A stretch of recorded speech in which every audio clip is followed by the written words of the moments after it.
네, 반갑습니다.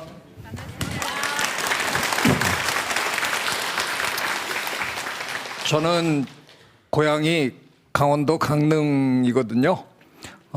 전 늘 제 고향이 이 세상에서 제일 아름다운 곳이라고 늘 자랑하고 다니는데, 예, 강릉 못지않게 아름다운 진주에서 제가 이런 강의를 하게 돼서 너무 반갑습니다. 오늘 저는 기후변화와 생물다양성에 대한 얘기를 좀 드리고자 합니다. 언뜻 그냥 제목만 들으면 뭐 다 아는 얘기 같잖아요. 하도 뭐 기후변화 얘기 요즘 언론에서 너무너무 많이 얘기하는 거고요. 또 뭐 생물다양성은 뭐 그거에 대해서 모르는 사람이 어디 있어 그렇겠지만, 그래도 오늘 제 얘기를 듣다 보면 야, 우리가 이제 저런 문제가 참 심각하구나 하는 걸 이제 좀 느끼셨으면 합니다. 제목은 제가 아낌없이 주는 나무 이렇게 붙였어요. 저는 미국에서 제 아이를 낳아서 키웠는데요. 제가 미국에서 우리 아이 키울 때 이 책을 참 많이 읽어줬어요. 근데 미국 책의 제목은 그냥 The Giving Tree입니다. 미국 말로는, 영어로는 그게 별로 이상하지 않았는데요. 그걸 우리말로 그냥 번역을 하려니까 주는 나무. 이게 조금 이상해요. 뭐 주는 나무 약간 뻘쭘합니다. 그래서 아마도 우리말로 번역하시는 선생님이 자기 마음대로 수식어를 하나 갖다가 끼워 넣은 겁니다. 아낌없이 주는 나무. 근데 저는 우리말 제목이 너무 마음에 들어요. 나무는 정말 우리에게 아낌없이 주잖아요. 그늘을 주고 열매를 주고 뭐 온갖 걸 주다가 죽으면 또 우리에게 목재로 또는 땔감으로, 이게 뭐 남김없이 그냥 있는 자기를 그냥 다 우리에게 줍니다. 근데 여기서 제가 이제 마치 수능 국어반 선생님처럼 질문을 하나 하겠습니다. 여기서 나무가 비유하는 것은, 이렇게 질문을 하면 1, 2, 3, 4 중에 자연, 그렇죠? 자연을 택하셔야죠. 사실은 나무라 그랬지만 큰 의미로 보면 자연이 우리에게 아낌없이 준다, 그런 얘기를 하고 싶은 겁니다. 근데 자연이 요즘 뭐 저만 그렇게 느끼는 게 아니라 여러분도 대충 느낌이 있으실 텐데, 자연이 우리에게 잘 안 줘요.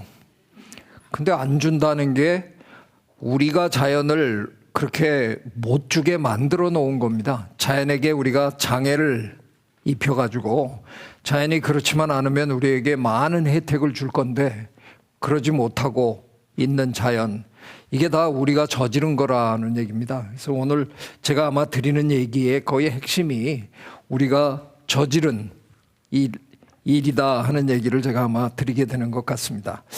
뒤로 잘 안 넘어가네요. 이렇게 하면 갈래나? 네. 그동안 우리가 알고 있던 환경 문제들, 환경 재앙들은 전부 국지적으로 벌어지는 일들입니다. 그 유명한 미나마타 병이라는 거는 일본의 바닷가 미나마타 현에서 수은 중독이 일어나서 기형아가 막 탄생하고 그러던 일이었고요. 뭐 태풍이 불면 전 지구적으로 부는 건 아니잖아요. 홍수가 나도 어느 지역에 나는 거고, 우리나라 같으면 예전에 낙동강에 페놀 사건이라는 게 상당히 큰 사건이 있었습니다. 한강은 멀쩡했거든요. 그러니까 이게 다 지역에서 벌어지는 걸로 우리는 그동안 알고 있었는데, 이게 최근에 이런 엉뚱한 문제가 생긴 겁니다. 기후변화라는 건 국경이 없어요. 그냥 전 지구적으로 벌어지는 일입니다. 저지르는 놈 따로 있고 당하는 놈 따로 있고 막 이럽니다. 미국하고 중국하고, 우리나라는 나라도 조그만 나라가 왜 저지르는 쪽에 속하는지 모르지만 하여간 우리나라 만만치 않게 저지르는 나라입니다. 그러는 와중에 저 남태평양에 굉장히 평화로운 나라들, 투발루, 통가 뭐 이런 나라들은 자기는 아무 잘못이 없는데 바닷물이 계속 차올라와서 그냥 나라가 지금 사라지고 있습니다. 투발루는 이미 제가 듣기로는 뉴질랜드나 호주 정부랑 얘기가 다 끝났다고 그럽니다. 이제 조만간 투발루 국민들은 전부 그 두 나라로 이주할 해서 거기 가서 살게 됩니다. 우리는 어쩌다가 나라를 한번 빼앗겨 본 그런 아주 뼈아픈 경험을 해본 사람들이잖아요. 근데 지금 남태평양의 몇몇 나라들은 그냥 뭐 특별히 잘못한 것도 없는데 그냥 나라가 사라지는 겁니다. 세상에 이것처럼 억울한 일이 어디 있습니까? 자기네가 잘못한 것도 아닌데. 그래서 이제 이게 국제 문제가 돼서 세계 지도자들이 지난 뭐 몇십 년 동안 툭하면 만나서 이 문제를 어떻게 할 거냐. 근데 참 제일 많이 저지르는 나라 미국이 협조가 잘 안 돼가지고 참 힘듭니다. 오바마 대통령 때 협조가 됐고요. 근데 오바마 대통령 양쪽으로 대통령 지금 뭐 저 이상한 트럼프라는 양반 뭐 이런 양반들은 뭐 이거 미국 잘못 아니고 심지어는 이런 거 일어나고 있지 않다고 막 부정하면서 지금 전혀 책임을 지려고 하지 않습니다. 그런데 이게 심각한 문제, 지금 뭐 어마어마하게 심각한 문제거든요. 얼마 전에 저 봉화마을에 다녀가신 조지 부시 대통령님하고 저 대통령 선거하셨던 분이죠. 클린턴 대통령 시절에 부통령 하셨었는데 우리나라 선거제도 같으면 대통령이 되셨어야 됩니다. 그러니까 미국 전역으로 보면 표가 더 많았는데도 미국의 선거제도는 좀 얄궂잖아요. 그래서 그냥 어느 주를 거기서 한 표라도 더 많이 얻으면 그 주의 선거인단 표를 몽땅 싹쓸이를 하는 겁니다. 그래서 플로리다를 정말 근소한 표 차이로 놓치는 바람에 전국적으로는 더 많이 표를 얻었으면서도 선거인단 표가 모자라가지고 대통령이 못된 참 비운의 정치인입니다. 그런데 뭐 대통령은 못됐지만 부시 대통령은 못한 노벨 평화상을 이분은 받았잖아요. 왜? 불편한 진실이라는 책을 쓰고 그걸 또 다큐멘터리로 만들어가지고 전 세계인에게 기후변화가 얼마나 심각한 문제냐 이거를 굉장히 잘 알려줬다. 그래서 그 공로를 인정받아서 노벨 평화상을 받았습니다. 근데 제가 오늘 진짜 불편한 말씀을 드려야 되는 게 앨 고어 미국 부통령님께서 얘기하신 불편한 진실보다 지금 진실은 훨씬 더 불편합니다. 저 때 세계인이 전부 충격받았는데 지금 진실은 저 충격하고는 비교도 안 되게 훨씬 더 불편합니다. 이 불편한 진실을 우리가 어떻게 해야 되나 하는 게 우리들의 문제입니다. 우리나라는 사실 참 대단한 나라입니다.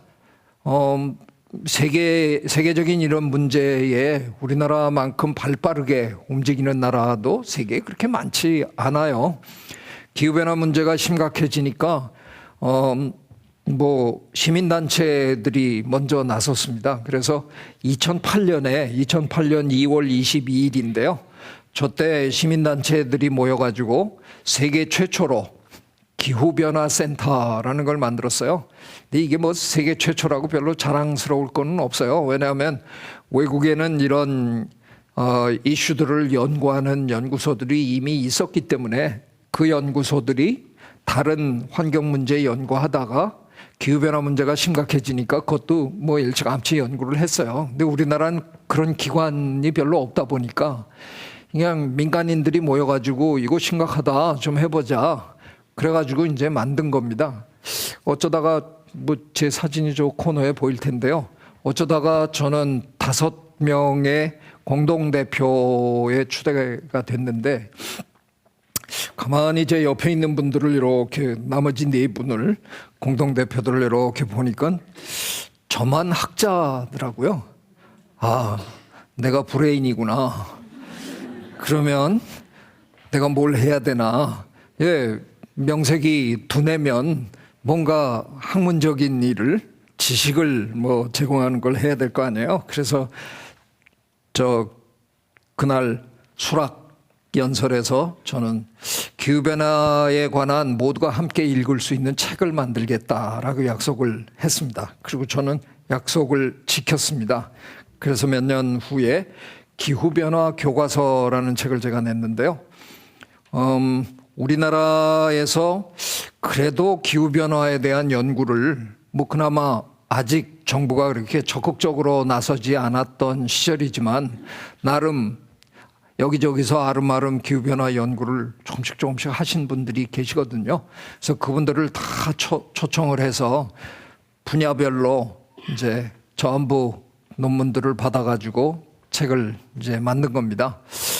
제가 가끔 이렇게 나서서 일을 하다가 욕을 가끔 먹는데 그 욕이 뜻밖에도 별로 제가 저 자신을 이렇게 돌아보면 그렇게 건방진다는 생각을 저는 사실 별로 안 하는데 제가 뭘 해놓으면 건방지다라는 소리를 가끔 들어요. 건방지게 교과서가 다 뭐야? 누가 그러시더라고요. 예, 교과서라는 거는 우리가 대개 뭐 국가가 이렇게 만들어 왔잖아요. 그 지가 혼자 만들어 놓고 교과서라고 그러면 어떡하냐. 그래서 처음엔 깨갱하고 조금 앉아 있다가 그냥 마냥 밀릴 수는 없잖아요. 그래서 이제 또 반격을 하는 과정에서 제가 지금 이 순간 이 책 한 권이면 기후변화에 관련된 무슨 일이든 덤벼볼 수 있다. 그럼 그게 교과서 아니냐. 우리가 학교 다니면서 가장 기본적으로 배워야 할 지식들을 모아놓은 게 교과서지 않냐. 그렇다고 이게 완벽하다고 난 얘기를 못한다. 근데 모자라는 부분은 우리 학교 다닐 때 교과서가 못하는 부분은 뭐래요? 참고서. 예, 그래서 좀 부족한 부분은 다른 책을 보시면 되고요. 이래갖고 제가 이제 슬금슬금 이제 빠져나갔습니다.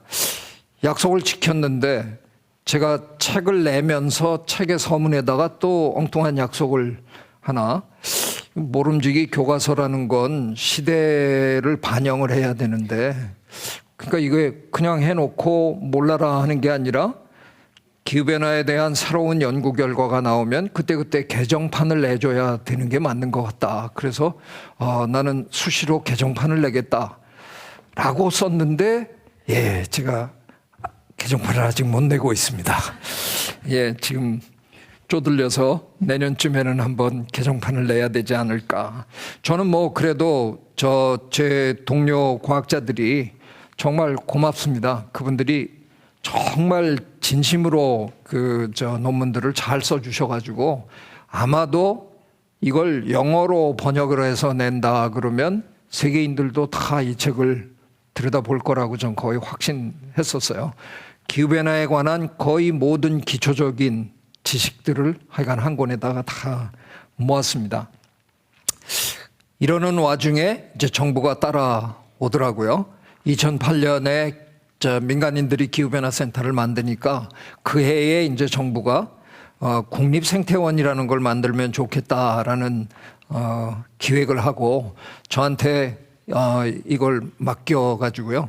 제가 이제 총괄 기획을 했습니다. 그러니까 밑그림을 제가 그렸는데 밑그림 그린 놈이 초대 원장도 하는 게 옳다 이래갖고 저 할 수 없이 2013년에 멀쩡히 서울에 잘 있는 사람을 충청남도 서천군 마서면이라는 곳으로 저를 끌고 가더라고요. 예, 혹시라도 그 지역 출신이 이 방에 계시다 그러면 저를 미리 용서해 주십시오. 저기 진짜 가보니까 완전 깡촌이더라고요. 예, 그냥 저 멋있는 건물, 환경부가 멋있게 만들어준 저 건물 빼면 저 동네 아무것도 없어요. 야, 어쩌다가 내가 여기까지 왔나. 이제 뭐 이러고 있는데, 그러거나 말거나 제가 도착하자마자 마을의 제2 유지가 되더라고요. 군수님 다음으로 제가 중요한 사람이에요. 그래서 뭐 마을 행사만 있으면 군수님이 이제 축사하시더라고요. 하고는 환영사 뭐 이런 거 하시고는 그 마이크 내려놓고 내려가시려고 그러다가 참 생태원장님 오셨네? 한 말씀 하시죠. 그래갖고 저는 준비도 안 하고 있는데 가끔 가다가 마이크 잡아야 돼요. 근데 저 마을 어르신들 쫙 앉아 있는데 제가 이게 주제 파악이 잘 안 돼 가지고 거기서 저는 세계적인 생태학 연구소를 만들어 드리겠습니다. 이렇게 얘기를 한 거예요. 왜냐하면 2008년에는 저한테 환경부가 이걸 가지고 올 때는 그때는 이름이 아직 안 정해져 있었을 때거든요. 그때는 국립생태원이 아니었어요. 그래서 제가 뭐 만드는 겁니까? 그랬더니 뭐 국립으로 생태학 연구소 같은 거 기획해 주시면 됩니다. 그래서 저는 연구소를 기획을 한 겁니다. 그러니까 내려가서 한 말씀 하라 그러니까 세계적인 생태학 연구소를 만들어 드리겠습니다. 이렇게 얘기를 하는데 어르신들 표정이 영 맞득지 않더라고요. 뭐 씹은 표정을 이렇게 쓰세요. 쟨 왜 왔냐 이런 표정을. 그러더니 웬걸 뭐 제가 원장실에 앉아 있는데 좀 막무가내시더라고요. 이장님 뭐 군의원님 이런 분들 제 비서가 막는데도 그냥 문 펄컥 열고 들어오시면서 원장 계신가? 그러고 그냥 들어오세요. 그래서 저 앉아있다 뻘떡 일어나서 아이고 어서 오세요. 근데 그 원장님 우리가 땅 드렸는데 우리를 뭘 줄 거요? 그러세요. 제가 뭘 드려야 됩니까? 땅값은 정부가 다 계산해 드린 걸로 아는데 그놈의 입장료 붙들고 있으면 뭐해요? 그거 국고로 가는 놈의 거 그거 마을에 풀어요. 그래서 아니 그냥 입장료를 내놓으라고요? 그 제가 할 수 있는 일이 아닌데요. 저 방문자 센터 몇 놈 들어가지도 않더만 그거 우리 주면 서천 김도 팔고 토산품 좀 팔고 진짜 사흘이 멀다 하고 쳐들어오셔서 맡긴 돈 찾아가시는 분들처럼 내놔라 하는데 내가 왜 이런 소리를 들어야 되나? 나는 이게 무슨 말도 안 되는 이런 일인가? 그러다가 제가 퍼뜩 임명장 받던 날 생각이 나는 겁니다. 환경부 장관님한테서 임명장을 받고 티타임을 이렇게 간단히 하는데 장관님이 저한테 밑도 끝도 없이 원장님이 1년에 관람객을 한 30만 명 유치를 하셔야 됩니다. 그러더라고요. 이건 무슨 소린가 제가 이해가 안 돼가지고 장관님 그 제정신으로 지금 하시는 말씀이십니까? 이제 거의 그런 수준으로 대들었어요. 장관님 왜 그러시냐고. 아니 서울에서 용산역에서 기차를 타면 장항역까지 3시간 20분 걸리고 고속버스 타고 군산에 갔다가 택시 타고 들어오면 3시간 반 걸리고 자가용 몰면 서해안 고속도로를 달려야 되는데 거기 뭐 수시로 막히거든요. 그래서 재수 없으면 4시간 5시간 걸리는 거리를 어떤 미친놈이 온다고 30만 명이 이게 도대체 무슨 말씀이세요? 장관님이 오히려 저한테 사과를 하시면서 그 심정 이해합니다. 근데 우리가 지역 주민한테 약속한 게 있어서 말이죠. 그러니까 알고 보니까 국립생태학연구소를 만들고 저보고 연구소장을 하라고 내려보낸 게 아니라 지역경제에 보탬이 되라고 저를 내려보낸 거였어요. 그 금강 건너 군산에는 사만금을 개발했잖아요. 근데 우리도 갯벌 많은데 왜 우리는 갯벌 못 건드리게 하냐. 그리고 중앙정부로 쳐들어서 삭발하고 막 이러는 바람에 정부가 그래도 이제 갯벌은 더 이상 건들지 맙시다. 그래서 대안사업으로 국립생태원을 지어줄 테니까 당신들은 환경을 훼손하지 말고 환경을 보존하면서도 경제 이득을 얻는 이런 새로운 실험을 한번 해봐라 이런 거였더라고요. 그래서 그 임무를 막중한 임무를 맡고 제가 이제 내려간 겁니다. 근데 그걸 제가 몰라가지고 이거 이제 어떻게 해야 되나 난감하더라고요. 저는 공부하러 간 건데 장사하라고 절대로 그런 거니까. 그래서 스스로에게 이제 계속 질문을 던집니다. 지역 경제에 보탬이 되려면 도대체 뭘 해야 되나? 그랬더니 답이 의외로 쉬운 답이 나오더라고요. 저 깡촌에 보다 많은 분들을 불러들이라는 거잖아요. 그래서 그분들이 와서 돈 쓰고 가게 만들어라 이겁니다. 그러면 이 깡촌에 사람들을 불러 모으려면 뭘 해야 되나? 답은 끊임없이 흥미로운 볼거리를 제공해야 된다는 거죠. 그래서 저 3년 2개월 원장으로 일했는데요. 아마 제가 크고 작은 전시를 한 30개 정도를 끊임없이 기획해서 끊임없이 올렸습니다. 그러니까 이런 상황을 제가 연출해야 되는 겁니다. 이거 충남 서천에 국립생태원이라고 아주 멋있는 곳이 생겼다는데 가보셨어요? 이분은. 나 지난달에 갔다 왔어요. 우리나라 사람들의 관람 문화에 아주 특징적인 게 있더라고요. 제가 관찰해 보니까 서양 사람들은 어디 좋은 곳에 가서 그걸 보고 뭔가를 배우고 이러는 걸 굉장히 중시하는데요. 우리나라 사람들은 제가 가만히 보니까 그냥 갔다 왔다가 중요해요. 거기 가서 뭘 했느냐는 별로 중요하지 않고요. 가가지고 이거 인증샷 한번 찍으면, 그래서 왜 유럽 저 단체 여행 가시면 새벽에 버스 타고 하루에 7군데 돌잖아요. 뭘 배우는 게 아니라 가서 그냥 일단 사진 찍고 또 기사님 타라 그러면 또 타고 또 다음에 가고 이러는 거예요. 그러니까 이제 이 장면이 어떻게 이어지냐 하면, 나 지난달에 갔다 왔어요. 그분은 관에 들어갈 때까지 절대로 다시 안 오십니다. 그런데 이 전시기관이 성공을 하려면 재방문율이라는 게 좋아야 되더라고요. 이제 저 배웠죠. 어떻게 재방문율을 어떻게 높여야 되나. 우리나라에서 재방문율이 높은 것은 놀이동산 뿐입니다. 다른 곳은 다 힘들어합니다. 한번 봤는데 내가 그걸 왜 또 봐, 이런 마음들이라서요. 그렇다면 이 장면이 이렇게 이어져야 되는 거죠. 그럼 한 달 전에 가셨을 때 개미전 보셨어요? 나갔을 땐 개미전 없었는데? 제가 조금 개미전 없었는데? 그러면 이제 또 가야 되네. 그래서 그런 분들을 또 오게 만들고 하는데, 어쩌다가 제가 좀 성공을 했습니다. 그래서 30만 명 목표로 준 거를 제가 대들었었는데 첫 해부터 100만 명이 오시는 바람에 졸지에 이제 저는 굉장히 성공한 CEO로 마을 어르신들이 저한테 국회의원 출마해달라고까지 할 정도로, 제가 사랑받고 하여간 무사히 일을 마쳤습니다. 그랬거나 말거나 저는 뭐 어차피 여기에 가서 연구를 하는 게 제 마음속에 가장 중요한 거였기 때문에 제가 연구 분야를 2가지 연구를 우리는 해야 되겠다고 얘기를 했어요. 하나는 기후변화에 관련된 과학 연구를 해야 되고, 또 하나는 생물 다양성에 관련된 생태학 연구를 하자, 이렇게 이제 제가 제안을 하고, 어쩌다가 제가 이런 일을 하는 와중에 UN 기후변화 협약이라는 곳에서 저를 무슨 챔피언으로 뽑았다고 연락이 오더라고요. 제가 뭐 권투를 한 것도 아닌데 왜 챔피언인지는 저는 그 용어가 좀 이상한데, 4명을 전 세계에서 뽑아놓으라 그러더라고요. 한 분은 필리핀의 여성 국회의원, 그리고 아까 제가 말씀드린 이제 물에 잠기는 나라 중에 하나인 통가의 여성 환경운동가, 그리고 또 한 분은 이집트의 사업가. 근데 이분이 굉장히 사업을 환경 친화적으로 잘 하시나 봐요. 그분하고 저하고 이렇게 4명을 뽑았대요. 그것도 또 이렇게 둘러보니까 저만 학자더라고요.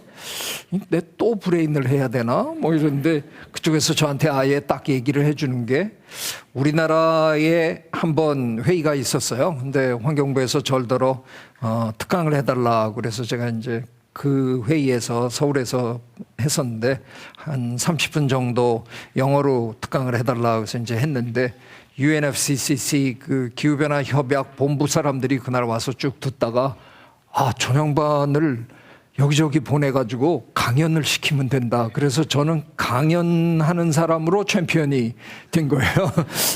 참 어이가 없는데, 그래서 제가 지난 한 2년 동안 세계 여러 나라에 불려갔습니다. 가서 기후변화가 왜 중요한가 뭐 이런 걸 이제 강연을 해야 되는데, 처음으로 간 데가 이집트에 가서 강연을 했는데요.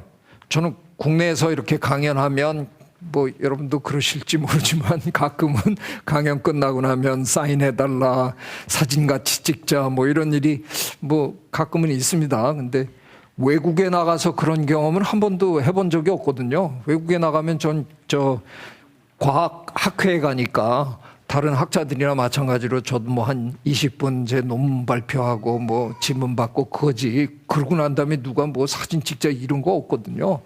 근데 저 이집트에 가서 했는데 우리 외교부 직원들하고 환경부 직원들이 그날 같이 와 있었는데, 그 사람들이 놀랄 정도로 한 20명이 줄을 섰어요. 그리고 사인해달라, 뭐 사진 찍자.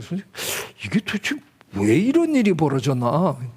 나중에 이제 저녁 때 주최 측 사람들이랑 얘기해보고 뭐 그때 20분하고도 조금씩 나눠본 얘기로 결론을 내보면, 저는 원래 생물 다양성 쪽 사람입니다. 생물학자이기 때문에.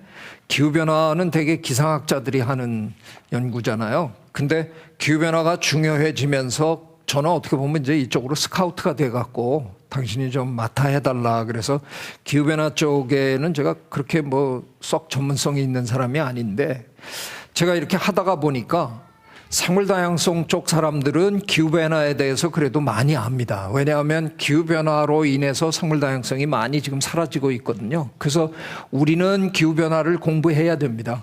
근데 가보니까 기후변화 사람들은요, 생물 다양성에 대해서 아는 것도 없고 관심도 없더라고요. 근데 이제 제가 챔피언이라는 사람이 와가지고 기후변화만 중요한 게 아니라 기후변화로 인해서 생물들이 사라지는데 어쩌면 이게 더 직접적으로 우리를 힘들게 만들 일일 거다 이렇게 했는데 처음 들어봤다는 거예요. 그래가지고 감동받았다 뭐 이러고 아니 이런 걸 처음 들어보면 어떡하나. 그래서 사인해 주면서도 당신들 참 말도 안 된다 뭐 이러는데 지금 뭐 거의 가는 나라마다 이런 일이 지금 계속 반복이 되고 있어요. 그래서 참 어이가 없다는 생각이 드는데, 예, 바로 이겁니다. 제가 누구예요? 북극곰인데 여러분이 그동안 보던 북극곰 같지가 않잖아요. 꼭 무슨 큰 개 같잖아요. 북극곰 원래 이래야 되는데 너무 말랐죠. 먹을 게 없어서. 예전에는 북극곰은 물에 들어가서 뭐 물개 한 마리 잡아가지고 푹 하고 올라오면 거기 얼음이 있어요. 그래서 얼음 위에 올라가서 뜯어 먹고 이랬는데 지금은 이 온대지방에 사는 사람들 때문에 빙하가 너무 많이, 북쪽에 빙하가 너무 많이 녹아가지고 얘가 물에서 물개 잡아갖고 올라와서 이렇게 둘러보면 얼음이 안 보인다는 겁니다. 어떡하지? 근데 보다 보면 저만큼 떠내려갔다는 거죠. 거기까지 헤엄쳐서 가다가 익사합니다. 제 물고기가 아니잖아요. 저는 수영을 굉장히 잘 하는데 그렇다고 끊임없이 수영할 수 있는 동물이 아니잖아요. 그러니까 요즘엔 물에 안 들어갑니다. 안 들어가고 마을로 내려와서 쓰레기통을 뒤지기 시작한 겁니다. 그 먹을 게 없는 거죠. 그래서 지금 이렇게. 그러니까 기후변화로 인해서 생물이 사라지고 있는 겁니다. 이게 굉장히 심각한 문제가 되고 있는 거죠. 그래서 저는 국립생태원에 미션을 이렇게 정했습니다. 세계적인 생태학 연구를 바탕으로 자연환경의 보존과 자연환경을 어떻게 보존할 것인가와 생태문화 확산을 도모해서 지속가능한 미래 구현에 기여한다. 생태문화라는 단어에 조금 귀를 기울여 주십시오. 제가 2013년에 이 미션을 세울 때만 해도 여러분이 인터넷에 생태문화 이렇게 치면 별로 뜨는 게 없었습니다. 우리가 별로 사용하던 용어가 아니었다는 뜻입니다. 저는 생태문화를 개발문화의 반대 개념으로 제가 만들어낸 겁니다. 우리나라는 개발문화 국가입니다. 땅은 이렇게 좁은데 전 세계에서 단위 면적당 시멘트를 가장 많이 쓰는 나라 중에 하나입니다. 이렇게 지어대다가 우리 어떡하려고 그러냐는 게 제 걱정입니다. 개발을 하겠다는 사람들은 분명히 저 자연을 그대로 두지 않고 그걸 어떻게든 변형하겠다는 사람들이잖아요. 그러면 개발 안 하겠다는 저 같은 사람이 우선권이 있어야 되는 거 아니에요? 나 그냥 두고 싶은데요? 근데 그걸 애써 바꾸겠다는 사람이 저를 설득해야 되는데 우리나라는 그동안 완전히 거꾸로였어요. 개발하는 분들이 너무 당당해요. 개발하는 분들이 우리를 가르쳐서 동네 주민들한테 저놈 때문에 여러분이 경제 발전을 못해요. 제가 괜히 단식 투쟁하는 바람에 우리가 이걸 못해요. 이건 완전히 거꾸로 된 겁니다. 우리 이런 식으로 가다간 대한민국은 살 곳이 안 됩니다. 모든 곳이 다 자연 파괴가 일어나고 이 다음에 어디 살 곳도 없는 겁니다. 미세먼지 뭐 그냥 자연이 우리 괴롭히려고 일부러 만들어서 우리한테 날려보내는 거예요. 우리가 만들어 놓고 우리가 콜록거리고 있어요. 참 한심한 얘기입니다. 그래서 어떻게 돼야 되냐 하면 생태 문화가 중심에 있고 개발을 해야 되는 분들은 왜 해야 되는지를 명확하게 설명할 수 있어야 합니다. 근데 개발하려고 하는 분들이 제일 많이 사용하는 단어가 있습니다. 환경 친화적. 저는 그 단어가 무슨 뜻인지 죽었다 깨나도 모릅니다. 환경 친화적. 그건 있을 수 없는 말입니다. 개발하면 일단 환경은 파괴되는 겁니다. 어떤 형태로든. 환경은 미래 세대로부터 빌려 쓰는 것이다. 이런 얘기 참 많이 들으시죠? 근데 왜 미래 세대로부터 빌려 쓰는데 차용증은 안 쓰세요? 그래서 제가 요즘엔 차용증을 쓰자 하는 주장을 열심히 합니다. 아이고, 어떻게 차용증 써요? 쓰면 되죠. 그래갖고 이제 개발을 해야 되는 사람들이 미래 세대의 대표를 저기 우리 앉아있는 꼬마가 대표라고 치고요. 대표하고 마주 앉아서 이제 차용증을 써야 되는 겁니다. 저희가 환경 친화적으로 여기를 그냥 진짜 멋있게 잘 개발해 드리면 이 다음에 어른이 됐을 때 정말 저 경제 소득도 올라가고 너무 좋을 거예요. 이렇게 설명을 해요. 그래갖고 어린이 대표가 사인을 해줘야 우리가 이제 차용증을 받았으니까 미래 세대로부터 빌렸으니까 이제 하면 되잖아요. 근데 제가 충청도에 3년 살다가 충청도 사투리를 2개를 배웠어요. 미래 세대 대표가 그거 다 듣다가 뭐라 그러는 줄 알아요? 이렇게 또 냅둬요. 냅둬요. 우리가 그때 가서 그냥 알아서 할게요. 우리 거라면서요. 그걸 뭘 미리 그렇게 걱정을 하시고 되시오. 그냥 우리가 알아서 그때 가서 냅둬요 되시오면 끝나는 얘기입니다. 그럼 우리 차용증 못 받아요. 제가 미래 세대의 대표라 그러면 저는 뭐 당연히 그렇게 할 거예요. 내 건데 왜 아저씨가 먼저 하시려고 그래요? 우리가 그때 가서 하면 되는데 그냥 냅둬요 되시오. 그럼 끝나는 겁니다. 제 생각엔 거의 이래야 될 거라고 생각합니다. 왜?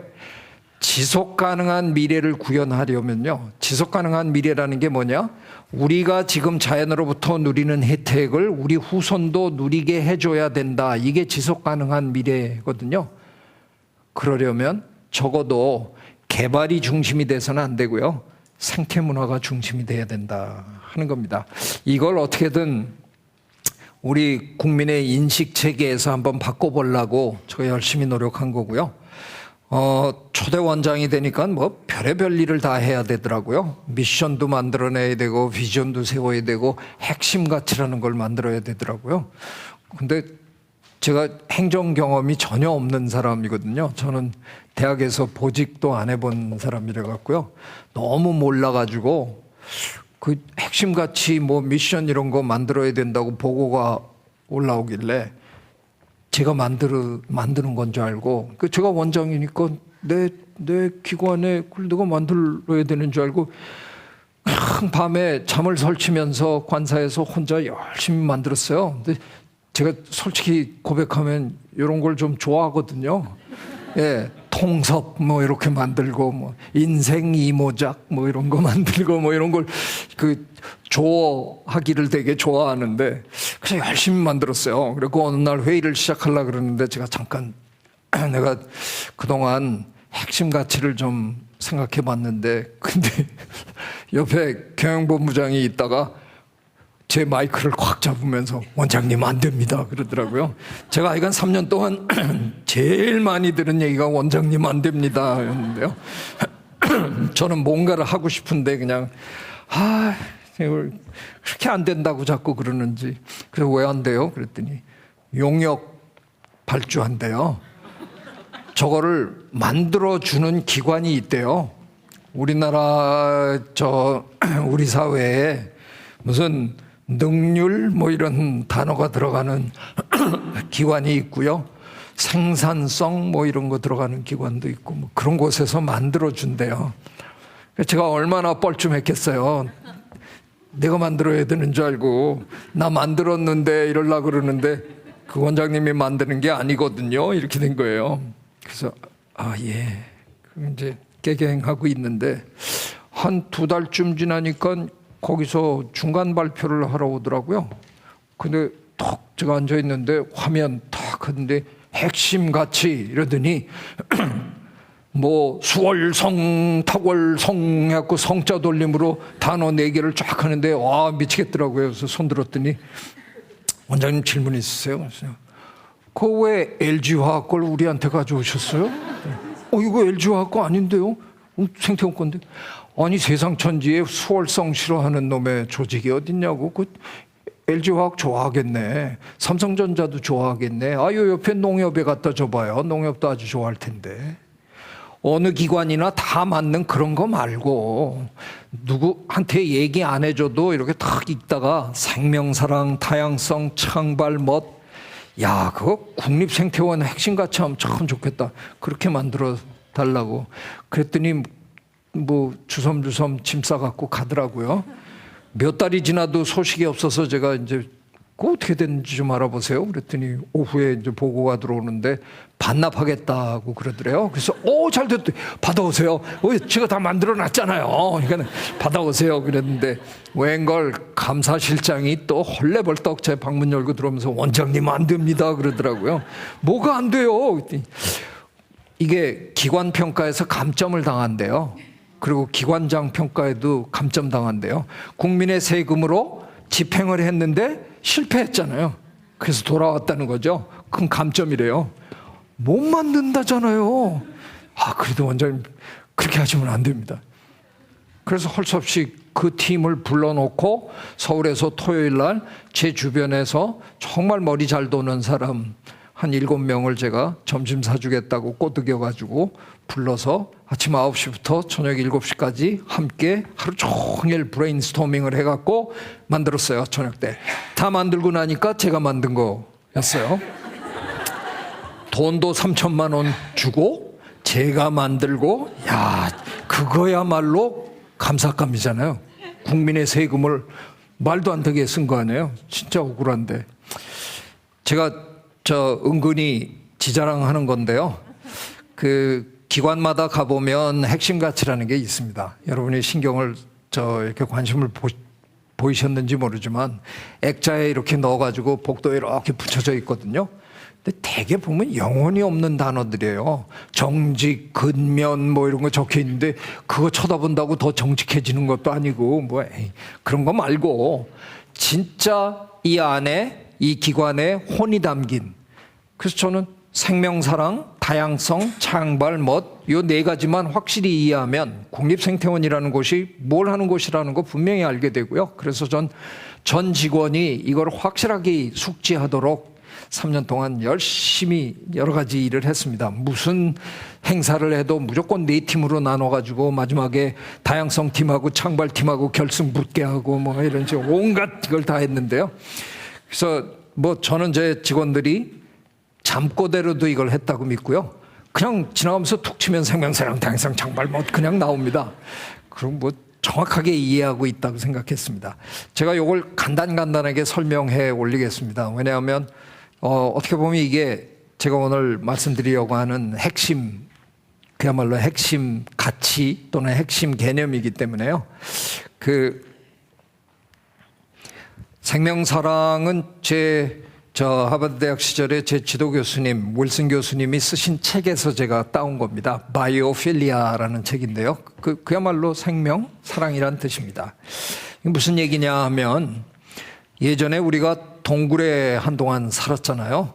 그 동굴에 살 때를 한번 연상해 보시면 됩니다. 저 두 동굴에 두 가족이 사는데요. 왼쪽 동굴에 있는 가족은 생명사랑의 정신이 올바른, 생명사랑의 철학이 투철한 분들입니다. 그래서 우리의 생명만이 중요한 게 아니라 이 세상 모든 생물들의 생명이 중요하구나. 그래서 우리가 주변 환경을 깨끗하게 유지해주고 아무거나 막 잡아먹으면 안 되고 양보하고 이런 사람들이에요. 그래서 보시다시피 그 동굴 환경이 아주 깨끗하잖아요. 그리고 청빈하게 사시는 모습이 보이잖아요. 약간 영양실조에 걸린 거 같기도 하고 이렇습니다. 자, 오른쪽 집안은 좀 다릅니다. 오른쪽 집안 분들은 그따구 별로 중요하지 않아요. 그래서 그냥 마음이 편합니다. 아무거나 막 잡아먹고 그냥 합니다. 근데 이분들도 코는 있을 거 아니에요. 웬 놈의 집구석, 웬 놈의 동굴 구석이 이렇게 냄새가 많이 나고 파리는 왜 이러고 불평을 막 늘어나요. 그러면 할아버지가 마실을 쓱 다녀오세요. 지팡이 짚고 턱 마실을 한 바퀴 다녀오시고 떡 집에 오셔서 하시는 말씀이 이사 가자. 그러세요? 그때 저 당시 이사가 뭐 이삿짐 센터 불러가지고 뭐 이럴 거 있어요? 가구도 없고 뭐 아무것도 없는데 저 당시 이사는 어떻게 가냐면요. 그냥 이렇게 앉아 있다가 그럴까요? 그리고 일어나서 그냥 가면 그게 이사예요. 그때 뒤에 남겨놓고 간 조개무지를 요즘 우리 고고학자들이 뒤지고 뭐 이러는 거잖아요. 할아버지가 저 집이 요 동굴에 살고 있었는데 저 위에 더 좋은 동굴 찾으셨대요. 그래서 그냥 옮겨가는 거예요. 그냥 가면 돼요. 제가 오늘 이거 방송 나가는데 큰일 났다. 제가 중대 발표를 지금 하나 할 건데요. 제가 대선을 준비하고 있습니다. 대통령 근데 왜 웃으세요? 제가 심각하게 저는 하면 안 되는구나. 네, 그냥 농담이었습니다. 근데 그냥 농담으로 하자면 지금 이제 노무현 대통령님 돌아가신 지가 이제 10년이 넘었는데 노무현 대통령님의 공약 중에 하나가 수도를 옮겨주겠다는 공약이었어요. 그래서 세종시가 만들어졌잖아요. 그게 틀린 생각은 아닙니다. 서울이라는 도시가 너무 혼잡하고 이러니까 이게 수도로서 기능하기가 어려울 것 같다. 그래서 정말 제대로 된 도시를 수도를 하나 만들겠다. 근데 문제는 현실은 녹록치 않은 겁니다. 근대 역사에 수도 옮겨갖고 된 나라가 없거든요. 호주도 다 대충 실패했어요. 하여간 노무현 대통령이 어떻게든 해보려고 그래서 지금 어쨌든 세종시가 만들어졌고 아직도 이렇게 자리를 제대로 못 잡고 있잖아요. 세종시 공무원들 일주일에 2-3번씩 서울에 왔다 가야 되고 제가 보기엔 가장 빠른 시일 내에 어느 정도 안정화되려면 국회가 가야 된다고 생각하는데 저 국회의원들은 꿈쩍은 안 합니다. 제가 보기엔 그분들만 내려가도 확실히 달라질 것 같은데 그래서 서울에서 내쫓고 싶은 마음이 저는 참 많은데 근데 저는 수도를 옮겨주는 정도가 아니라 나라를 옮겨드리겠습니다라는 공약을 내세우고 제가 이제 출마를 합니다. 여기 앉아 계신 모든 분들께 캐나다로 우리가 전부 가갖고 한 분 앞에 10에이커씩 큰 땅을 하나씩 다 드리겠습니다. 그 나라가 넓잖아요. 그러니까 제가 쪼개갖고 한 분한테 다 저를 안 찍으면 이상한 분들이에요. 그러니까 저는 무조건 당선되게 돼 있어요. 그래서 이제 대통령이 됐잖아요. 제가 해봤어야지 이게 누구한테 시켜야 되는지도 모르죠. 저 트루도 총리한테 전화하세요. 내년에 우리가 간다고. 이게 무슨 말이나 되는 얘기입니까? 트루도 총리가 웬 이런 미친놈들을 다 봤나. 지네가 뭔데 우리나라로 그냥 와. 옮겨갈 동굴이 없습니다. 우리 인간은 이제 너무나 성공한 동물이라서요. 어디 옮겨갈 동굴이 없습니다. 그래서 지금 우리가 살고 있는 이곳에서 어떻게 하든 사람답게 보다 질 높은 삶을 살고 더 중요한 건 우리 아이들에게, 우리 아이들의 아이들에게, 그 아이의 아이들에게 또 좋은 환경을 물려줄 수 있도록 최선을 다해야 된다는 겁니다. 스티븐 호킹 박사님, 얼마 전에 돌아가신 우주물리학자 스티븐 호킹 박사님 우리나라에 예전에 오셔가지고 도대체 나는 환경 문제로 걱정하는 사람들 이해가 안 된다. 우리가 우주 개발해 줄 텐데 뭐가 걱정이냐. 그래서 저는 그날 질문 기회를 못 찾아서 질문은 못 했는데 나중에 제가 글로 썼어요. 아이고 단순하신 분이네. 예전에 신대륙 개발했을 때 누구 갔어요? 유럽에서 감옥에 있는 사람들, 못 사는 사람들 다 그쪽으로 내쫓았어요. 화성 개발했다고 칩시다. 가실래요? 전 안 갈래요. 여기서 모기 뜯기고 이러면서도 여기서 살래요. 화성에 까치도 없고 은행나무도 없고 아무것도 없어요. 돌밖에 없는 거길 왜 가요, 제가. 그게 해결책이 아니라는 겁니다. 우리는 여기서 살아야 됩니다. 그런데 우리 후손도 살 수 있게 우리가 환경을 잘 유지해서 줘야 된다는 겁니다. 다양성은 너무나 당연히 국립생태원의 핵심 가치가 돼야 됩니다. 왜냐하면 생태학이라는 학문이 다양성을 연구하는 학문입니다. 어쩌다가 지구에 이렇게 다양한 생물들이 모여서 관계 맺음을 하고 사느냐, 그 관계를 연구하는 학문이 생태학이에요. 그러니까 너무나 당연히. 그런데 이 시점에서 제가 불편한 도전을 해야 됩니다. 말로는 여러분이 그런 말씀 참 많이 하세요. 다양한 목소리가 존재하는 사회가 좋은 사회다. 뭐 다양해야 된다. 근데 왜 난민 안 받겠다 그러고 동남아시아에서 오신 분들 그렇게 싫어하고 그러세요?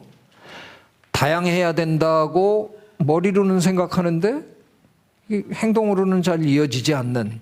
그러니까 다양성이 뭔가를 이해를 좀 제대로 하시고 있나? 그래서 제가 오늘 그걸 한번 설명을 드리겠습니다. 이게 제 오늘 강의의 가장 중요한 핵심이라고 생각하셔도 과언이 아닙니다.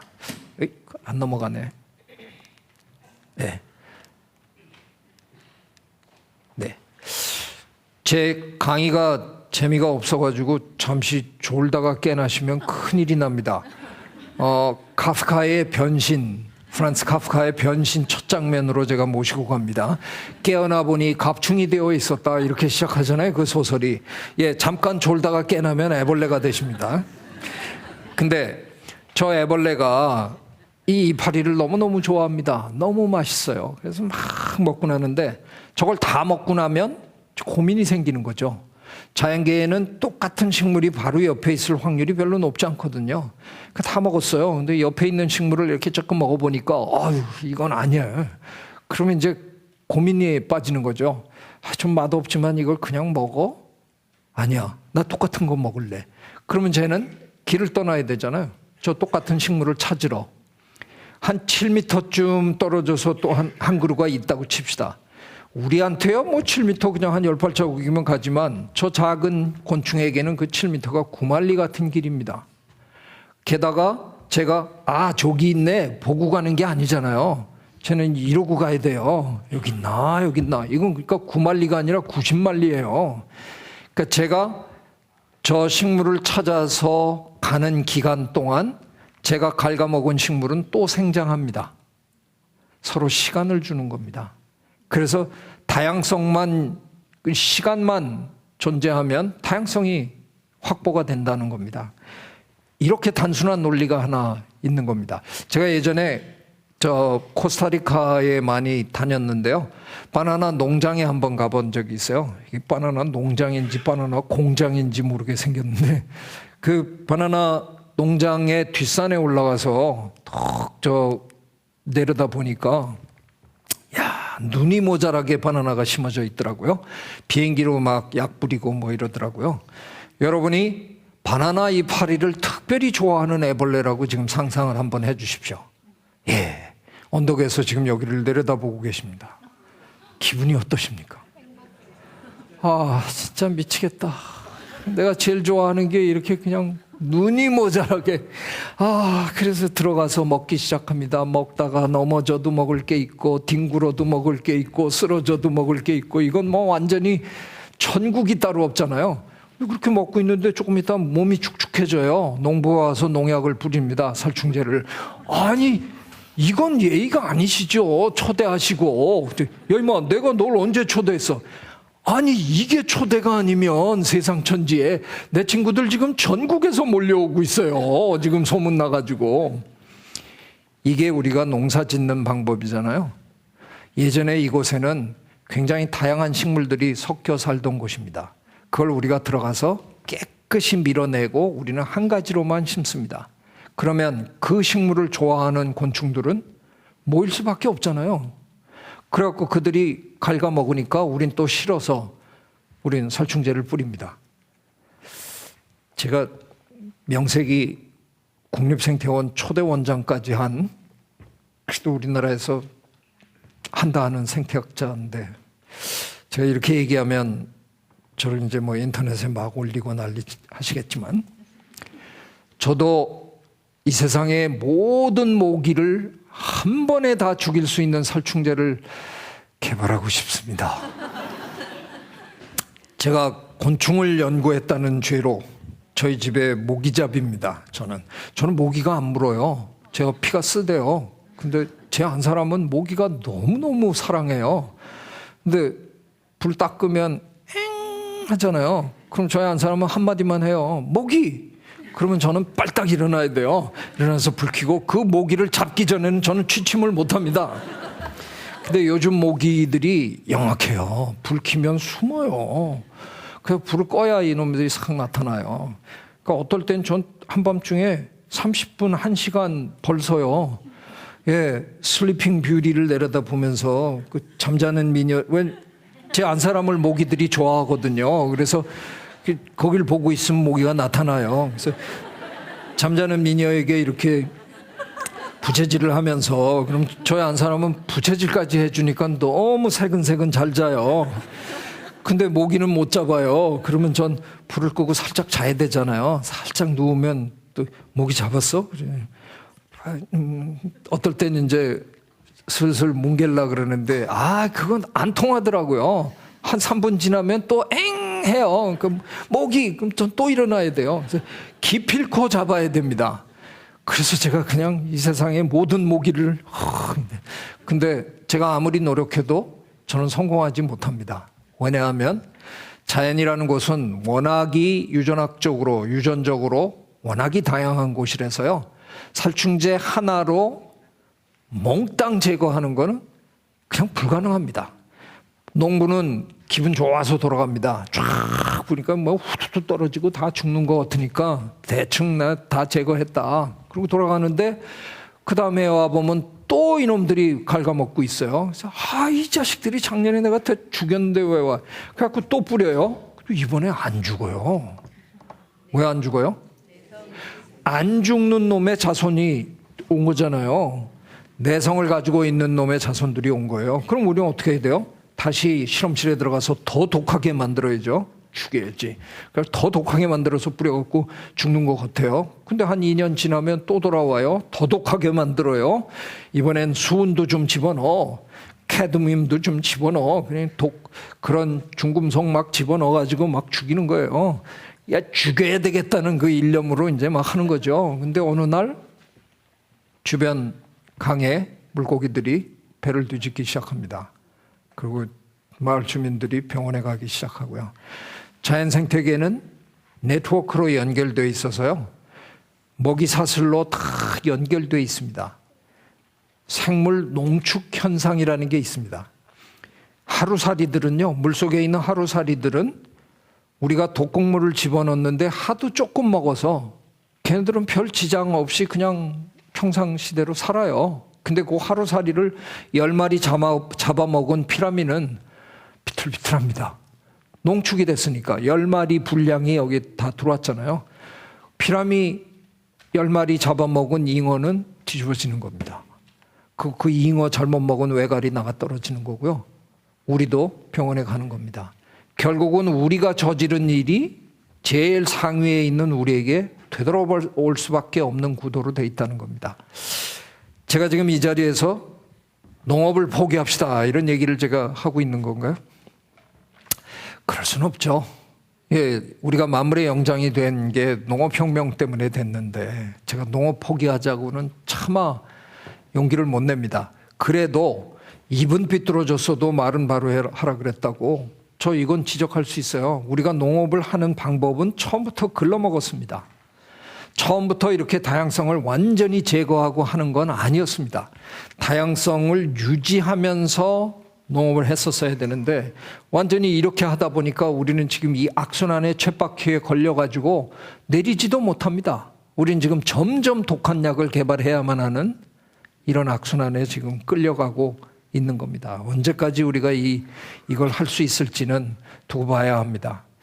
제가 그 국립생태원장 하는 시절에 UN 생물다양성 협약이라는 데 어쩌다가 제가 의장으로 추대가 돼갖고 UN 회의를 2년 동안 저 주재를 했었는데요.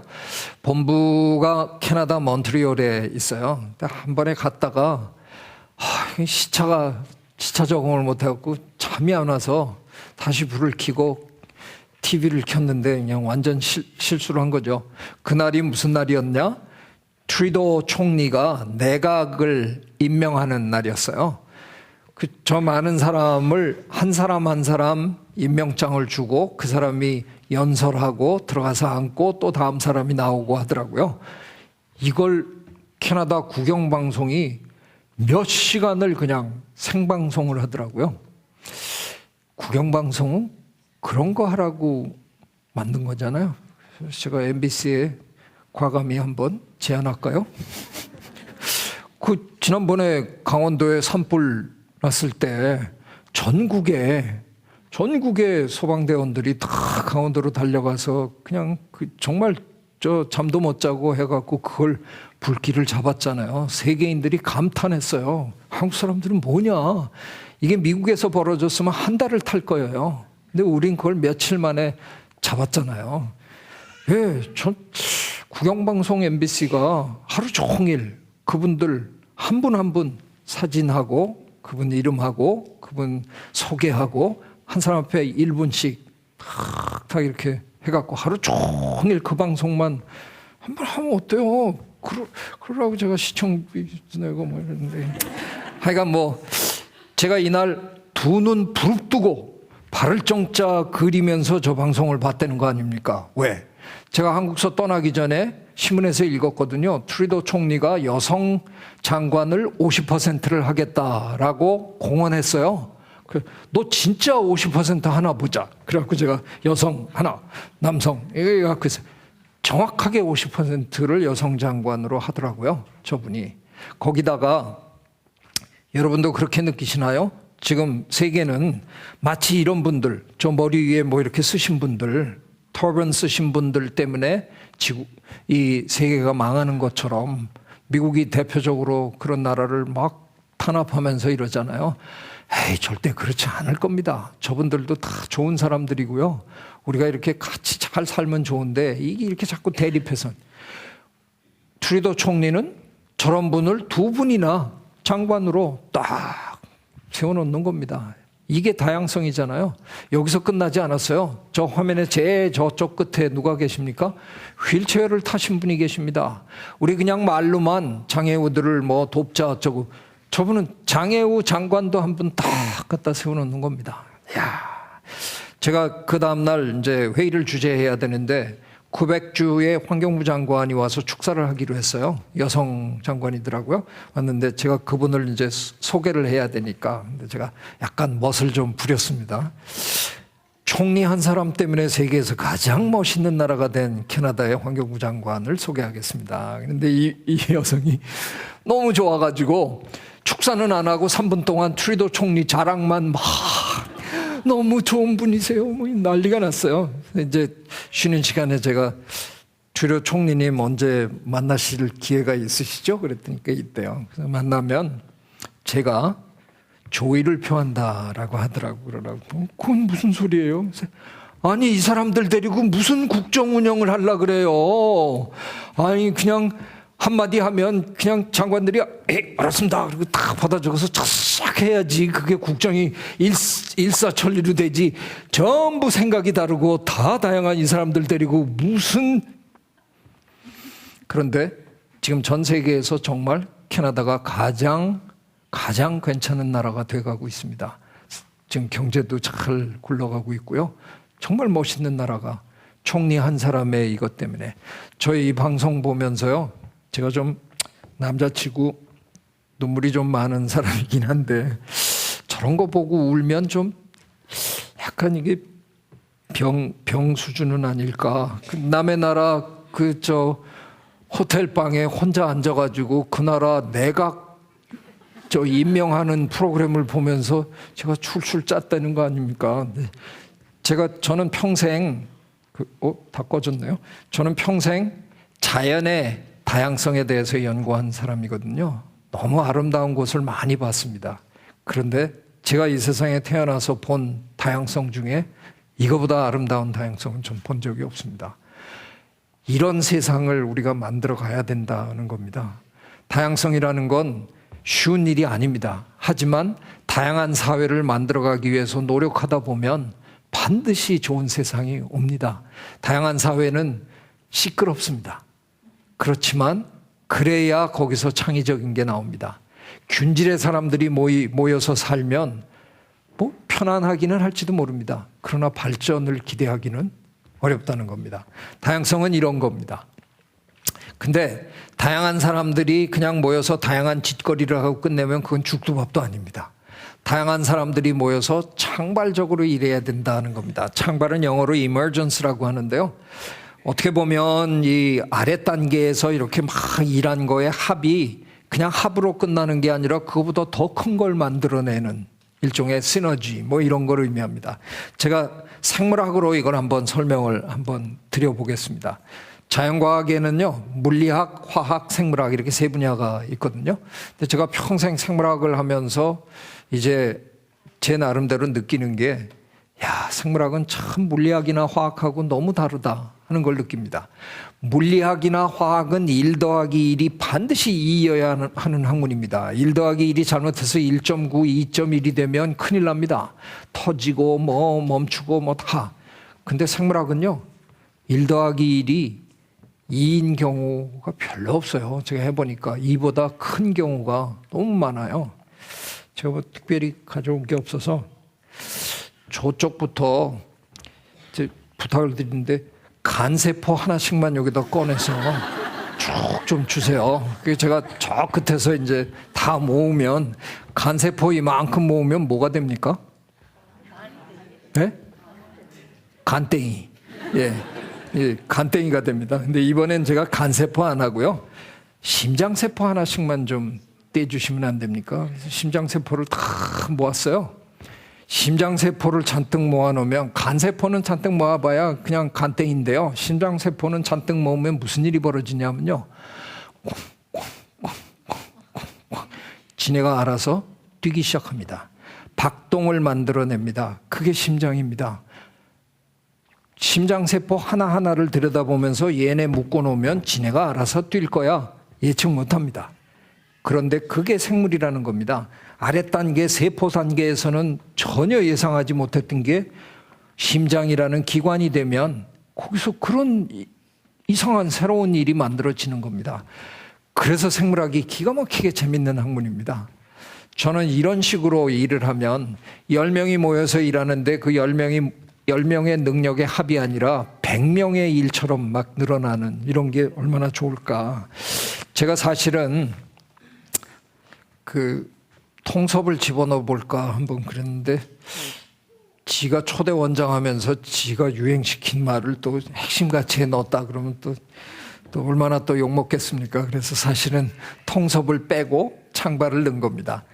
어떻게 보면 비슷한 개념이라고도 볼 수 있는 겁니다. 자, 제가 국립생태원의 핵심 가치를 생명, 사랑, 다양성, 창발 그리고 돈 그랬으면 에이, 완전히 이상해졌을 거예요. 제가 최근에 저 인터넷에서 찾아가지고 스스로 되게 야 이렇구나 한 게 있습니다. 이게 현대인의 삶이랍니다. 에이 설마 나는 저렇게 안 살 거야. 근데 돈 없으면 못 살잖아요.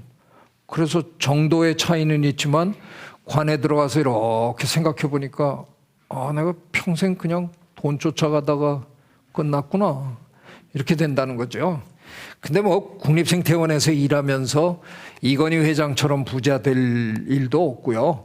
국립생태원이 뭐 이렇게 돈 버는 기관도 아니고 그래서 제가 돈 대신 멋을 집어넣어 놓고 제가 직원들한테 이렇게 너스레를 떱니다. 대한민국에서 몇 명이 이런 곳으로 매일 출근하냐? 얼마나 행복하냐? 예, 전 진짜 행복했어요. 매일 아침 출근하면서 야 어떻게 내가 이런 곳에서 일할 수 있나? 예, 그래서 이렇게 너스레를 떨면서 직원들을 막 독려하고 어떻게 일을 했더니 아까 제가 그러면서 온갖 전시를 다 만들어내고 하면서 했더니 특히 저는 제가 평생 개미를 연구했기 때문에 개미 전시회를 만들어 가지고 성공을 했습니다. 이게 열대에서 지구상에서 농사를 지을 줄 아는 동물이 딱 셋이거든요. 개미, 흰개미, 그리고 제 앞에 앉아 계신 이 동물 이렇게 셋인데 뭐 여러분은 여기만 나가면 논밭이 있으니까 우리 인간의 존재 역사 내내 농사를 지었나 착각하시는 분이 계실지 모르지만 우리가 농사를 지은 건 한 10,000년 정도밖에 안 됩니다. 그런데 우리가 이 지구에 탄생한 건 적어도 한 20만 내지 25만 년 전이거든요. 그 얘기는 뭐냐 하면 우리의 존재 역사에 우리가 농경을 한 건 최근 5% 미만의 시간이라는 겁니다. 95% 시간, 절대적인 시간 동안에는 우리는 주워 먹고 잡아먹고 이랬어요. 그걸 수렵 채집이라고 하죠. 그러다가 아주 최근에 5%도 잘 안 되는 과거에 우리 조상님들이 야, 한번 길러 먹어보자. 그래서 우린 지금 조금 해보는 중이에요. 근데 이 개미는 저 버섯을 길러 먹고 사는데요. 저 버섯의 DNA를 추출해서 저희가 얼마나 오래됐나를 측정을 해보니까 무려 6,500만 년이라는 계산이 나오더라고요. 지금으로부터 6,500만 년 전 지구에 무슨 일이 있었냐. 저 북미와 남미 사이에 바다 카리브해에 거대한 운석이 떨어져 가지고 공룡들이 다 죽어나갔던 그때가 6,500만 년 전이거든요. 그때부터 이 개미들은 농사를 짓기 시작했습니다. 요즘 뭐 유럽이나 북미 여행 가셔서 자연사박물관에 종종 가보시는데 좋은 자연사박물관에 가면 이 개미 전부 전시하고 있어요. 왜냐하면 이게 진짜 인기몰이 넘버원이거든요. 저 작은 곤충이 뭘 안다고 저렇게 열심히 이파리를 잘라가지고 자기 몸보다 큰 이파리를 입에 물고 집으로 달려와서 저걸로 퇴비를 만들고 그걸로 농사를 짓고 그걸 이렇게 보면서 재미 한 개도 없다. 그러면 정신병원입니다. 이게 인두껍을 쓰고 저게 재미없으면 그분은 뇌회로가 분명히 잘못되신 분입니다. 그건 있을. 하여간 그래서 저도 만들었고요. 그 다음에 저 옆에 있는 개미는 배짜기 개미라는 개미인데 세상에 많은 개미들이 땅속에 굴 파고 사는데 쟤네들은 어쩌자고 나무 위에 이파리를 이렇게 엮어가지고 방을 만들어서 그 방 안에 들어가서 삽니다. 얘네가 방 만드는 광경은 정말 볼만한데요. 오죽하면 우리가 개미허리라 그럽니까? 그 가는 허리를 뒤에 놈이 입으로 물었고요. 그놈의 허리를 또 뒤에 놈이 입으로 물고 하는 식으로 바디 체인을, 몸 사슬을 수십 개를 만들어가지고 저 수백 마리의 개미들이 마치 누가 구령을 부르는 것처럼 동시에 협업으로 이파리를 끌어당깁니다. 그래서 가까이 당겨놓고는 가운데 슬라이드에 보시면 자기들 중에 애벌레가 고치를 틀 때 자기 몸을 감싸기 위해서 분비하는 실크를 가지고 꿰맵니다. 그래서 방을 만드는 겁니다. 기가 막힙니다. 저 과정을. 이건 호주에서 데려다가 저기 전시를 했는데 한 1개월쯤 되니까 전시본부 직원이 저한테 원장님 큰일 났습니다.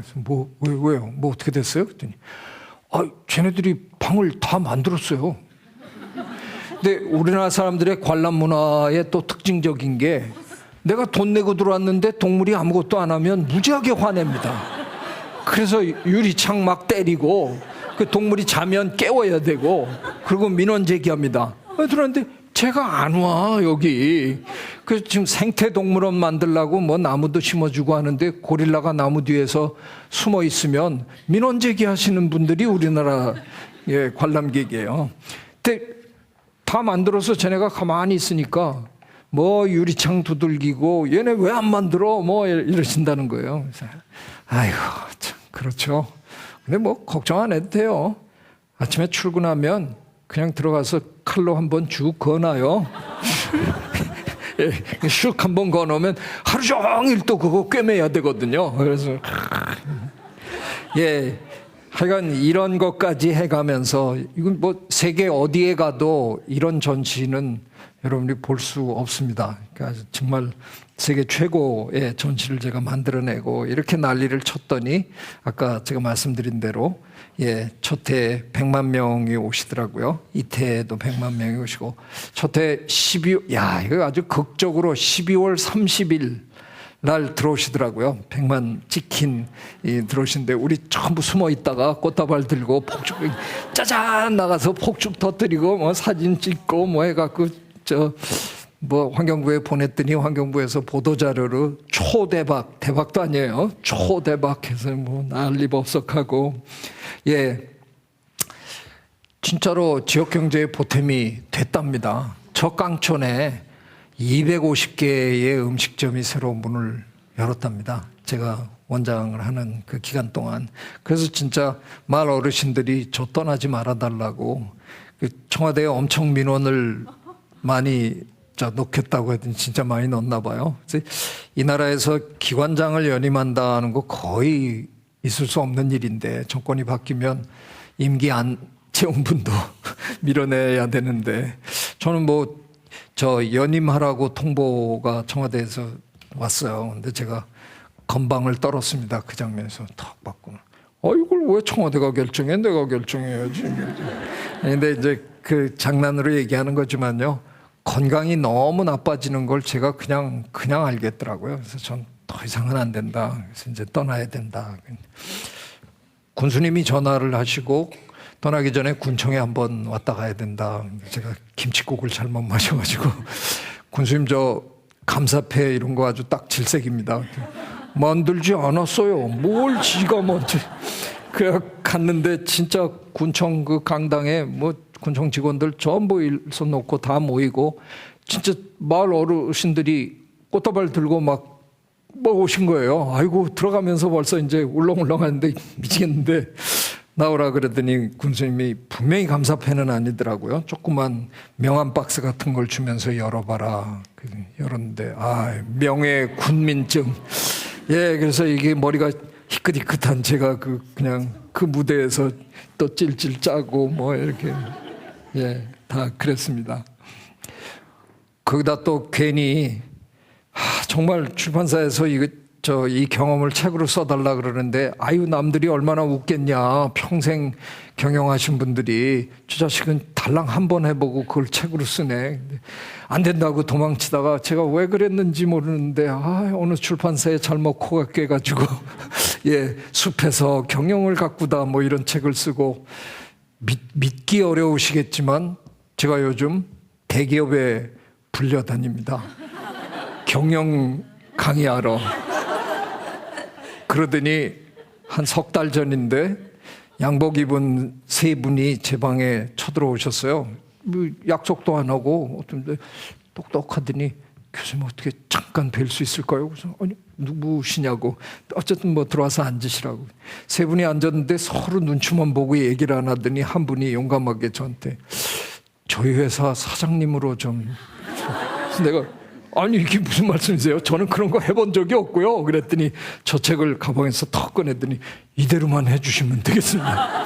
알고 보니까 법정관리 들어가는 회사래요. 회사가 이제 망하는데 근데 오셔서 좀 이렇게 제가 이러다가 회사 사장이 되는 수가 있습니다. 농담인데요. 작년에 우리 왜 한때 흥분했었잖아요.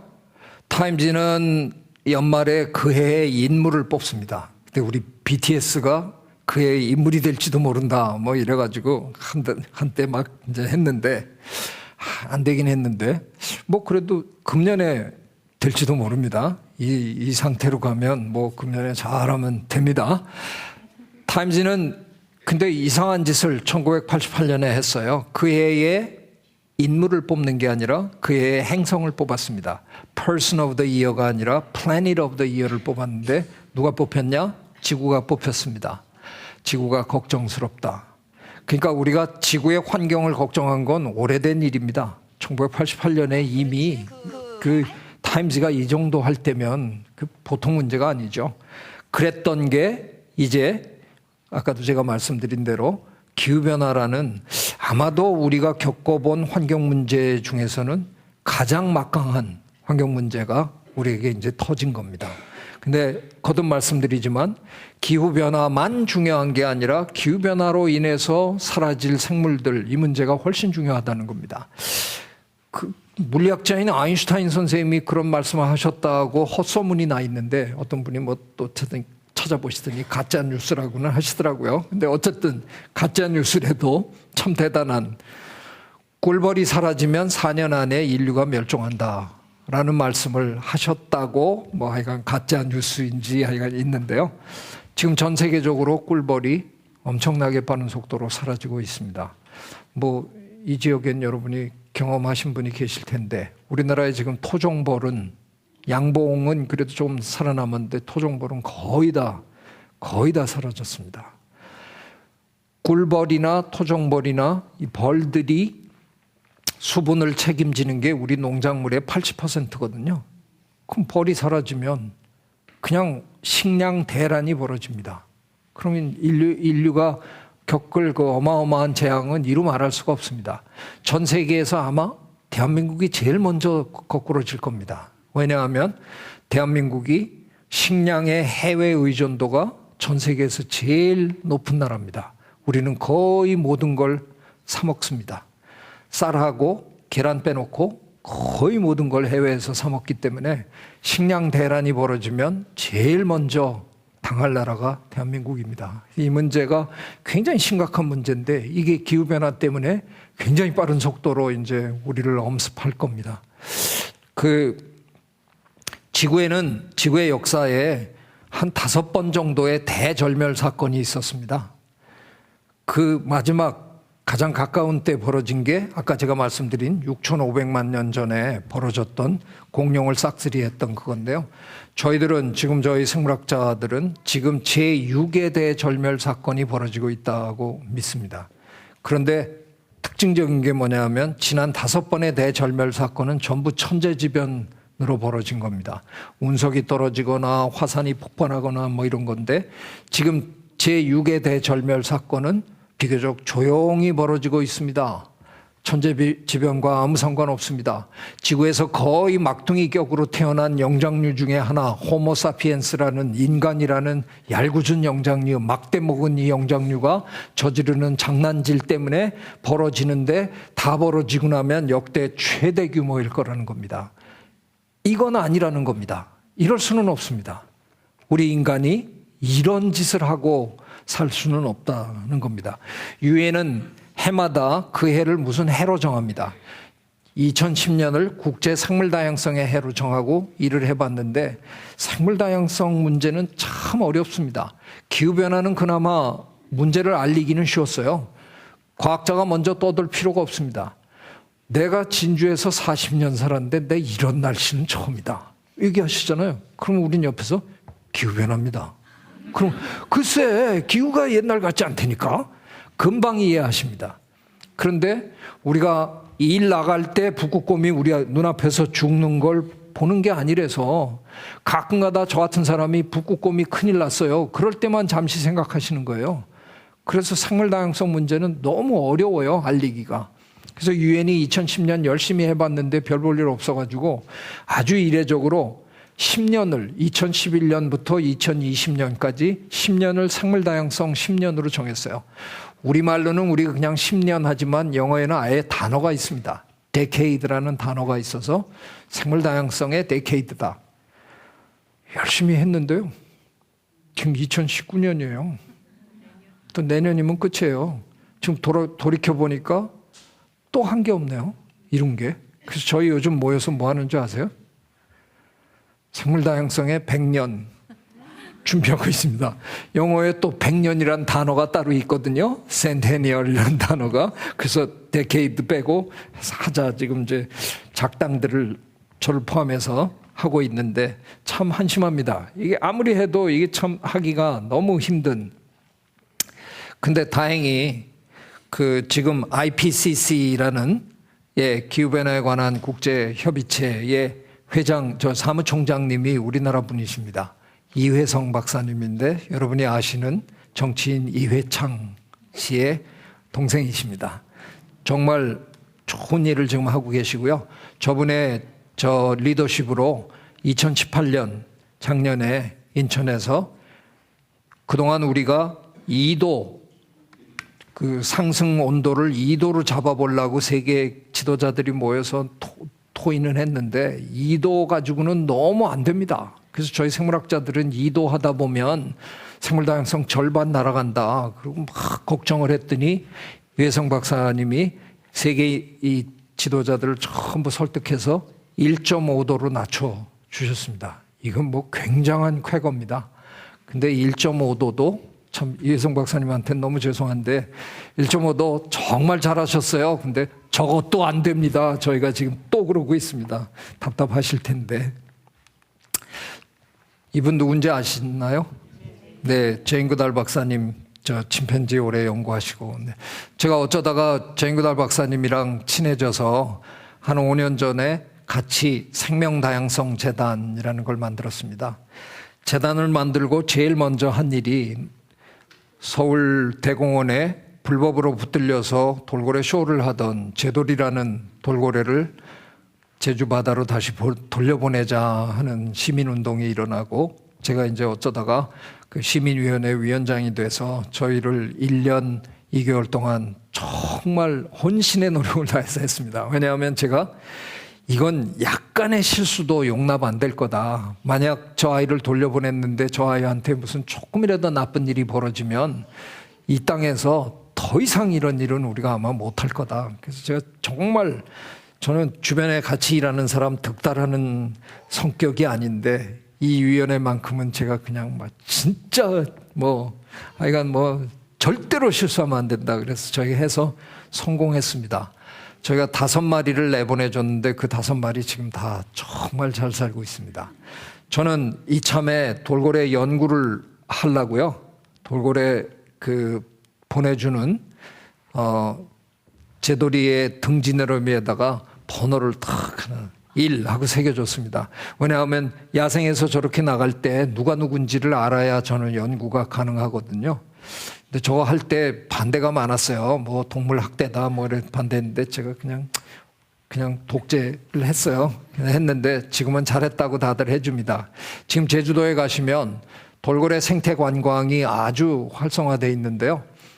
배 타고 나가면 돌고래들 수십 마리가 옆에서 같이 팍팍 튑니다. 정말 볼만한데 제가 1번 안 달아줬으면 생태 해설사가 기껏 할 수 있는 얘기고, 여러분 어쩌면 이 중에 제돌이가 있을지도 모릅니다. 이렇게밖에 얘기 못 하잖아요. 그럴 필요가 없어요. 그냥 뛰면 그냥 보입니다. 100m 떨어진 데서 튀어올라도 제가 이따만하게 새겨줬거든요. 저 1번 단놈이 하나 같이 여러 마리 숲에서 탁 올라오면 그 배전 난리 납니다. 진짜 모두 소리 지릅니다. 제돌이다 제돌이다. 어떤 분은 만세 부르시고 정말 신기하게 많은 분들이 눈물을 흘리십니다. 그 제돌이가 자연의 대사 역할을 정말 잘하고 있습니다. 이 정도가 아니고요. 저희가 5마리를 내보낸 중에서 3마리가 암컷이었는데요. 춘삼이, 삼파리. 어떻게 여성 이름을 그렇게 지어놨는지. 복순이는 여성 이름 같은데 3마리가 나가서 전부 새끼를 낳아서 기르고 있는 게 우리 연구진이 확인해서 올렸는데, 이거를 내셔널 지오그래픽이라고 아주 세계적인 잡지 있죠. 내셔널 지오그래픽에서 다시 대서특필을 해줬어요. 세계 최초다. 세계 최초인가? 제 생각에 최초는 아닐 거예요. 다른 나라에서도 돌고래 많이 내보냈거든요. 근데 다른 나라에서 돌고래 내보내면요, 저 중바다로 나가서 못 찾아요. 근데 우리나라 제주도에는요, 지금 한 120마리 정도 사는데 한 놈도 어디 안 갑니다. 그냥 제주도를 뱅뱅 돕니다. 그래서 우리도 나가서 돌다 보면 반드시 만납니다. 그래서 우리는 확인이 가능했던 거고요. 다른 나라는 확인이 안 된 겁니다. 그런데 어찌됐든 우리가 가둬서 기르던 아이를 야생으로 내보냈는데 그 아이가 나가서 새끼까지 낳아서 기르고 있다? 완벽하게 성공했다라는 거거든요. 그래서 지금 세계 많은 나라에서 돌고래를 야생으로 돌려보내는 일을 하는 사람들이 저희가 만든 프로토콜을 사용하기 시작했습니다. 객관적으로 완벽하게 성공한 한국 그만 따라가면 된다. 그래서 제주도에 와서 배워가기도 하고, 그래서 너무나 자랑스럽습니다. 제가 이제 강의를 마치도록 하겠습니다. 저는 비교적 건강해서요. 아직도 좀 더 살다가 가야 되는데, 그래서 미리 이런 얘기하기는 좀 쑥스럽지만, 살면서 해온 일 중에 가장 자랑스러운 일이 뭐냐라고 물으면 제가 한 그 많은 연구 이런 거 다 때려치고요. 저는 이 일이 제가 이 세상에 태어나서 한 일 중에 가장 자랑스럽습니다. 왜? 저 대단한 동물에게 제가 자유를 선사했잖아요. 그것도 5마리나. 네, 고맙습니다. 지금 집에서 강아지 기르고 계시죠? 우리 집 강아지는 전 세계에서 가장 똑똑한 강아지잖아요. 내 마음 다 이해하고. 근데 거울 갖다 줘봐요. 하루 종일 짖어요. 그 거울 안에 있는 게 자기인지 몰라가지고. 돌고래는 거울 비춰주면 그냥 압니다. 그 안에 있는 게 자기라는 걸. 거울 안에 있는 존재가 자기라는 걸 아는 동물은 이 세상에 아주 드뭅니다. 인간, 침팬지, 뭐 코끼리, 돌고래 이 정도인데요. 우리 인간은 한 10개월은 돼야 거울 안에 있는 걸 보고 이게 난가? 이제 그때 겨우 압니다. 돌고래는 7개월이면 압니다. 굉장히 영리한 동물이고요. 여러분이 봄에 올챙이 몇 마리 퍼다가 어항에다 넣어놓고 뒷다리 나오면 풀어준다. 그거 제가 용서할게요. 왜냐하면 올챙이는 자기가 잡혔는지 모릅니다. 근데 돌고래는 압니다.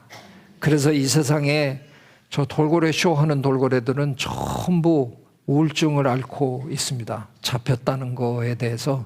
그래서 잘 안 먹고요. 이런데 돌고래 쇼에서 하는 그 많은 묘기들 우리 인간이 가르쳐 준 건 한 개도 없습니다. 걔네들이 신나면 바깥에서 다 하는 겁니다. 우리가 한 건 뭐냐? 이따가 돈 내신 분들이 들어올 거거든? 내가 이때 호루라기 불 거거든? 너 안 뛰면 너 오늘 저녁 없어. 그래서 굶겨서 시키는 겁니다. 그거 보고 재밌다고 박수 치셔야 됩니까? 하지 맙시다. 그래서 제가 오늘 제 마지막 여러분에게 드리는 말씀은 저한테 강의를 들으셨으니까 저랑 약속 하나 해달라는 겁니다. 수족관에 가실 때 이제는 검색이 가능하잖아요. 검색하고 가주세요. 그 수족관에 돌고래가 있거나 흰고래가 있으면 가지 말아 주십시오. 그러면 그 수족관이 망하면 저한테 전화가 옵니다. 그러면 제가 풀어주겠습니다. 저는 선언했습니다. 제가 죽기 전에 이 세상 시설에 있는 모든 돌고래, 흰고래를 다 바다로 돌려보내겠다라고 선언했습니다. 우리나라에 아직도 38마리가 있습니다. 예, 그 아이들 돌려보내야 합니다. 그래서 여러분이 꼭 저와 그런 일에 동참해 주시기를 바랍니다. 네, 제가 오늘 뭐 여러 가지 얘기를 그냥 막 중구난방으로 이렇게 드렸는데, 예, 우리가 앞으로 이 지구에서 요거 마지막 슬라이드로 하면서 말씀드리겠습니다. 우리 스스로를 가리켜서 호모 사피엔스라고 학명을 붙였거든요. 사피엔스라는 말이 현명하다라는 말입니다. 하다 지가 자기 보고 현명하대요. 근데 진짜 현명하십니까? 저 기왕에 있으니까. 근데 여기 뭐 레이블이 없네요.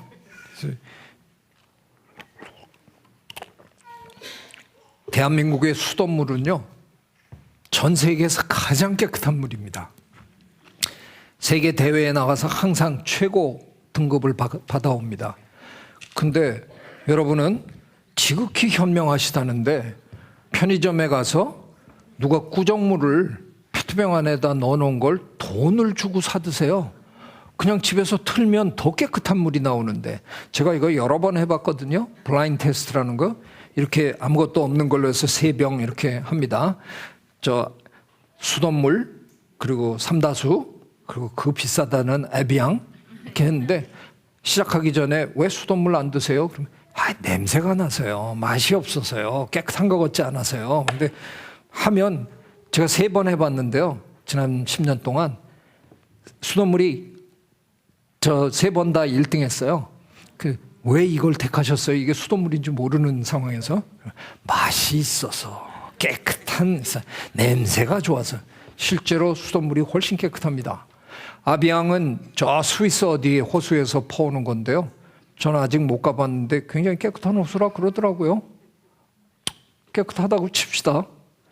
근데 그걸 퍼가지고 바로 다음날 우리 집으로 배달하나요? 아닙니다.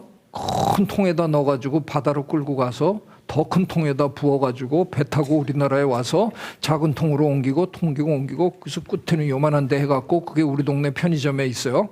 편의점에서 전화 오잖아요. 아비앙 들어왔습니다. 사가세요. 그래요? 거기 얼마나 오랫동안 앉아 있었는지 모르잖아요. 어느 날 가서 사서. 그러니까 호수에서 퍼서 내 입으로 들어올 때까지 2달이 걸렸는지 못 던지 모릅니다. 물은 가두면 썩습니다. 제가 그래서 MB 대통령님한테 하지 말라고 그렇게 하다가 제가 혼났지만 물은 가두면 썩는 겁니다. 이 썩은 물을 돈 내고 사 드시는 여러분 현명하십니까? 저는 동의 못합니다. 그러느니 현명하다는 자화자찬 집어 던지고 이 지구를 다른 생물들과 함께 공유하겠다는 마음으로 공생인으로 거듭나시기를 저는 여러분에게 진심으로 바랍니다. 장시간 경청해 주셔서 고맙습니다.